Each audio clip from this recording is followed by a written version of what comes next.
Dit Lolo, mardi 25 août.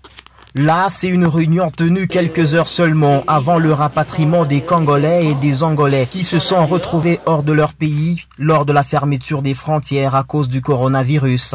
Déléguée par le gouverneur Richard Mouyège, Nathalie Ngandou, commissaire provincial au genre et affaires sociales, doit s'assurer que tout se passe bien pour ses compatriotes.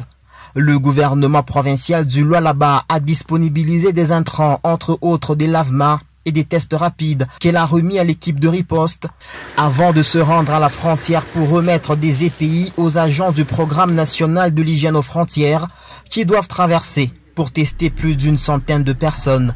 Nous sommes obligés de les checker avant de les rapatrier chez nous au Congo. Du côté de la RDC, sur plus ou moins 150 Angolais à rapatrier, il ne restait qu'une cinquantaine. Aujourd'hui, c'est la 3e opération. Ils vont également regagner leur pays. L'opération en Angola a duré quelques heures. Ensuite vint le moment M, la traversée. Pour la circonstance, le consul général de la RDC en Angola et la représentante du gouverneur de la province de Mouchikou se sont déplacés jusqu'à la frontière à la rencontre de la commissaire Nathalie Ngandou. La République démocratique du Congo, par le biais de son Excellence, Monsieur le Président de la République, Félix Antoine Tshisekedi Tshilombo, tient à vous remercier pour la franche collaboration d'avoir accepté de rapatrier les Congolais sous notre sol. La cérémonie a consisté en la remise des listes des Congolais à rapatrier. Nathalie Ngandou, en vrai patriote, est partie chercher les siens de l'autre côté de la frontière qui est restée fermée depuis plus ou moins 4 mois.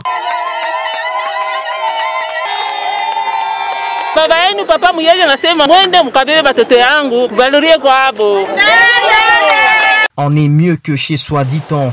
C'est avec sourire aux lèvres que ces Congolais ont regagné leur patrie.